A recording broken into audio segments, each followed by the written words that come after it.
자, 안녕하세요. 2월 9일 매식경 시작하도록 하겠습니다. 자, 오늘 기사, 어떤 기사들이 있는지 한 번씩 볼게요. 자, 뭐, 어저께도 많은 이슈들이 있었는데 제가 하나씩밖에 지금 해드릴 시간이 없어서, 좀 길게 하고 싶어요, 길게. 그래서 저도 진짜 주 1회 정도 진짜로 다음 주부터 여러분 한번 날짜 선정을 다시 해서 제가 말씀드릴게요.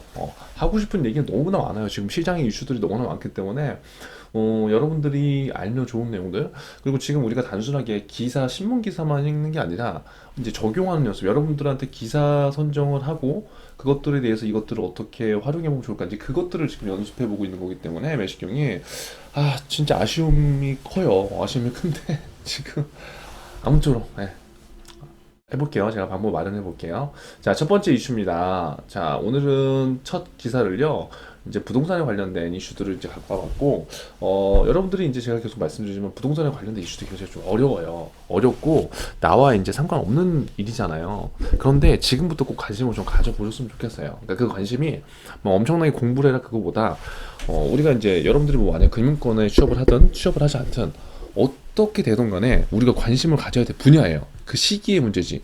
그런데 내가 만약에 취업에도 연계가 되고 또 내가 나중에 고객들을 만난다? 취업을 한다? 그럼 그들한테도 이제 이런 얘기들을 또 해줄 수 있는 거고, 만약 취업이 안 된다? 라고 한다면 내가 또 부동산을 사야 되기 때문에 어떻게 되든 간에 연결고리가 있는 것들이 지금 부동산 시장이다. 자, 그래서 지금 그 뭐 이슈들 중에서 오늘 나온 거는 뭐냐면 지금 이제 이사철이라는 거예요. 근데 전세 대출 금리가 연 5%대에 육박을 했다는 거예요. 그래서 이 기사를 이제 처음 본 친구들은 이거 뭐 나 처음인데 전세 대출이 5%면 또 bun가 낮은 거야. 이렇게 생각하는 친구도 있겠죠. 만약에 그런 친구들이 있다면 조용히 매식경을 한 10개 정도 보시면 대략적으로 감이 옵니다. 만약에 모르면 조용히 봐요. 창피한 건 아닙니다. 5%라고 하는 건 뭐예요? 그래도 상대적으로 좀 높다? 한 이 정도 이제 우리가 감을 잡아야 된다는 거죠. 그래서 결국 지금 부동산의 이슈들은 굉장히 많지만 전세 대출을 받는 것도 문제지만 지금 전세 대출을 받아도 금리가 높기 때문에 일반 서민들은 굉장히 지금 힘들다. 여기까지 우리가 이해를 해주면 돼요. 너무 어렵게 하지 맙시다 우리. 자, 금리 인상이 본격화되면서 자, 금리가 이제 조금씩 올라간다는 거지. 왜? 왜 여러분? 미국 기준금리 인상 되고 우리도 올리고 그쵸? 근데 그 전에 우리나라가 올렸고 또 이번에도 올렸어. 앞으로도 오를 가능성이 커. 그래서 앞으로 이제 금리 인상 올릴 거야 라는 시그널을 미국부터 계속 주고 있고 우리나라도 계속적으로 올린다는 시그널을 계속적으로 줬다. 그래서 금리 인상이 이제 본격화 될 거야 라고 하기 때문에 지금 영끌과 비투를 한 사람들이 지금 엄청나게 떨고 있는 시장 상황이다. 왜? 비투와 영끌을 했다는 거는 레버리지를 많이 활용했다는 거고, 그 레버리지는 내가 감당할 수 없는 이자가 늘어날수록 어떻게 돼요? 공포심리가 찾아올 수밖에 없기 때문에 지금 자칫 잘못하면 심각한 상황으로까지 갈 수 있지만 그 상황들은 좀 추이를 봐야 되겠다. 결국 금리 인상이 본격화되면서 전세자금 대출 금리도 최고 연 5% 눈앞에 뒀다. 우리는 뭘 할 수 있냐? 첫 번째 금리 인상이 지금 계속적으로 되고 있구나. 불과 1년 전만 해도 저금리라는 이슈가 됐는데 금리가 인상이 되는구나. 오케이. 이거 하나만 알아두세요. 두 번째, 전세자금 대출 금리도 올라가는구나. 근데 한 몇 퍼센트다? 한 5%대구나. 요 두 개만 일단은 기억을 해주시면 됩니다. 제가 여기에는 적지 않지만 여러분은 지금 오피니언 하면서 알아가야 됩니다. 이런 거 어떻게 적는지. 만약에 모르는 친구들 어떻게 해야 돼요? 저희 카페 오셔서 여기 지금 다른 친구들이 한 거 있잖아요. 다른 친구들이 오피니언들을 지금 요즘에는 다들 쉬고 있어. 그래서 매식경 상기 지금 제가 안 하고 있기 때문에 1일 오피니언 요거 한 거 보시면서 오피니언 이런 식으로 하는구나. 요런 방법들을 같이 공부해 나가세요. 그리고 뭐 수업을 듣지 않는 친구들이더라도 오피니언 하고 싶다. 난 의지가 없어서 좀 같이 하는 그 커뮤니티가 필요하다. 그럼 여기서 하세요. 저희가 뭐 글을 썼다고 해서 이거 뭐 승인 안 해주고 그런 거 아니잖아요. 여기에서요 서로 글 쓴 것도 보고 그렇게 좀 여러분들이 함께 사는 그리고 상생하는 그러한 선의의 경쟁을 해야 됩니다. 또 쓸데없이 뭐 남들한테 뭐 정보 뭐 틀린 정보 주고 뭐 그런 친구들도 있잖아요. 물론 없을 수도 있지만 그래서 아무튼 활용을 해보고요. 자, 불과 1, 2년 전까지만 해도 당연시 됐던 연 2%대 전세 대출이 있다 없다. 그러니까 잘 보면 1, 2년 전에 전세 대출 되게 뭐 좀 괜찮았고 바뀌기 쉬웠고 또 금리도 낮았다. 그런데 지금 1년 만에 굉장히 금리가 올랐다. 우리가 알 수 있는 거죠. 그런데 이 시장 전문가들은 한국은행이 올해 기준금리 한두 차례 좀 더 올릴 것 같아. 이제 이런다는 거예요. 그래서 기준금리가 올라가면은 대출금리도 추가로 더 올릴 가능성이 있다. 자, 전세대출은 보증기관이 발급하는 보증서를 담보로 은행이 돈을 빌려주는 구조다. 자, 이게 무슨 말이냐면 어렵겠지만, 자, 우리나라는 특이하게 전세라는 제도가 있죠. 전세, 그쵸? 전세. 대부분 뭐 외국은 다 월세죠, 월세, 렌트. 근데 우리나라는 특이하게 이 전세 제도가 있어. 그런데 이 전세 제도도 뭐야? 내가 예를 들어서 1억이다. 1억짜리 집이야. 근데 1억을 주고 집을 사는 거를 이제 매매라고 하는데, 이 돈이 없으면 어떻게 돼요? 이 집에서 꼭 매매를 하면서 뭐 사는 게 아니라면 살 수 없냐? 그게 아니라는 거죠. 전세라는 제도가 있는데, 자, 너 매매할 돈 없지 1억. 아, 참 진짜 아쉽네. 야, 그러면 월세 여기 한 뭐 100짜리 살아. 1억짜리 집인데. 나 100 없어요. 100이 어딨어? 아, 그래? 잠깐만. 그러면 야, 전세해라, 전세. 전세요? 그게 뭔데요? 1억짜리 원래 집인데 1억짜리 집을 네가 여기 들어와서 살면은 원래 소유권을 너한테 주는 거야. 근데 네가 1억이 없다고 하니까 전세 네가 갖고 있는 5천만 원 정도 있지. 그거를 여기 나한테 줘. 그러면 내가 너 이 집에서 살 수 있는 권한 2년 줄게. 근데 요즘엔 임대차가 시작돼서 2 플러스 2 계약행 추천구간이 있는데 요거는 일단 빼고 합시다, 여러분. 우리 쉽게 공부를 하는 거니까. 자, 그래서 결국 전세라는 제도 대략 알았죠. 그러면 5천만 원이 예를 들어서 5천만 원 나는 이 집에서 살 수 있는 권리를 받은 거예요. 근데 이 5천만 원도 내가 모은 적금이 없어. 그럼 어떻게 돼? 그때 전세 자금 대출을 받는 거예요. 전세 자금 대출.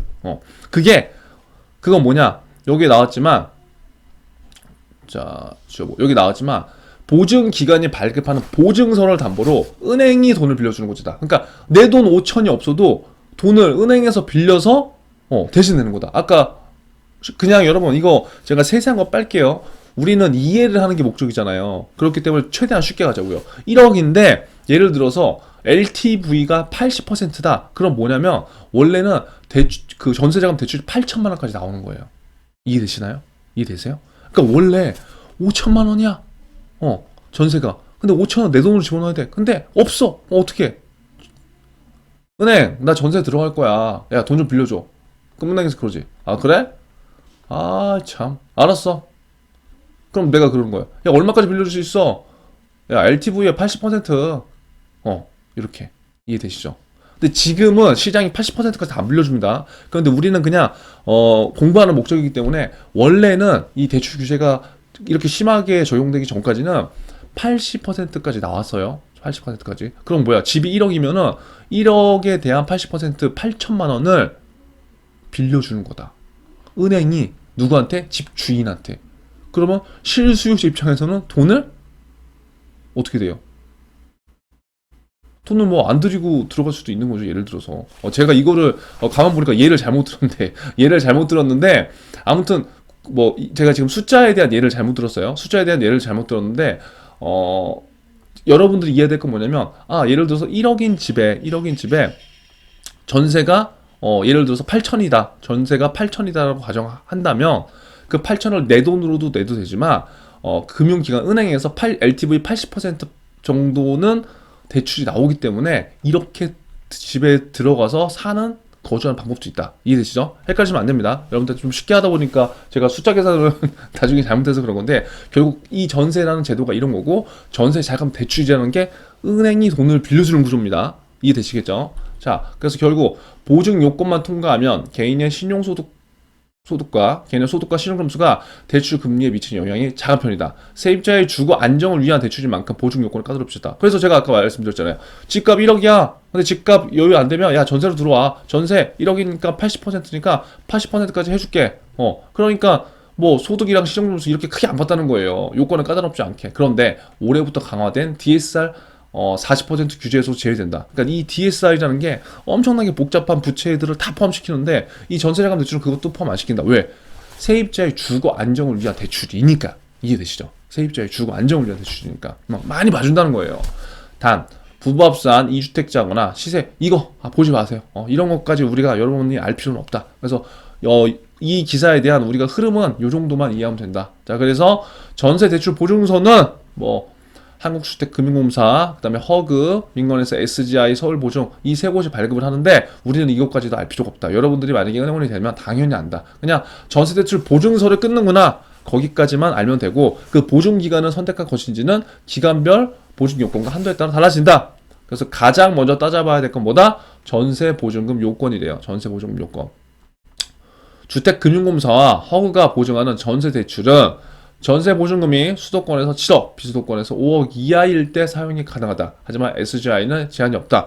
이거는 여러분들이 제가 봤을 때 지금 몰라도 됩니다. 이건 그냥 패스하세요. 어려운 거. 그래서 요거는 뭐 지금 우리가 여기까지 알 필요가 없고 그냥 전세 대출, 부동산에 우리가 지금 익숙하지가 않기 때문에 제가 오늘 말씀드린 요 정도 현상에 대해서만 이해를 하시고 전세 대출 금리가 굉장히 많이 뛰었다. 실수요자들, 즉 내 집에서 거주를 꼭 해야 되는 그러한 분들을 우리가 실수요자라고 하는데 그 실수요자들은 전세가 굉장히 필요하다. 그런데 그 전세가 필요한데 내 돈을 주고 들어가는 사람도 있지만 그게 아니라 은행에 돈을 빌려서 이렇게 대출을 받아서 들어가는 사람들이 많은데 대출 이자가 올라가게 된다면 그 서민들이 굉장히 이자 부담이 커질 거고 이자 부담이 커진다면 안 그래도 부채가 많은데 또 서민들 입장에서는 어떻게 돼요?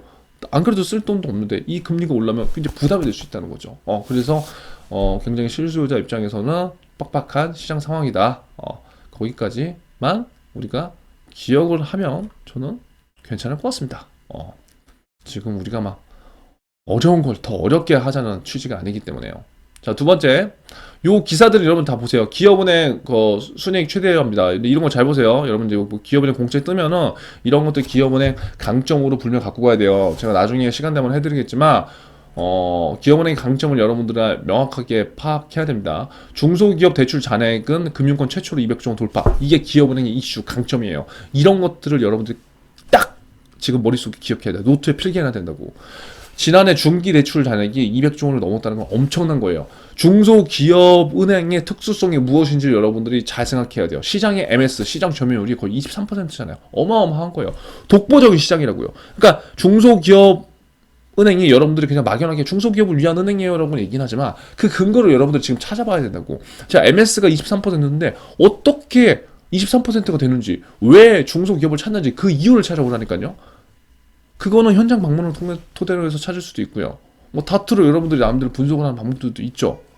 그리고 그게 안 된다. 신문 기사를 통해서 뭐가 도대체 강해서 아니 잘 생각해봐요 여러분. 기업의 강점을 찾는 방법은 이렇게 가도 되는 거예요.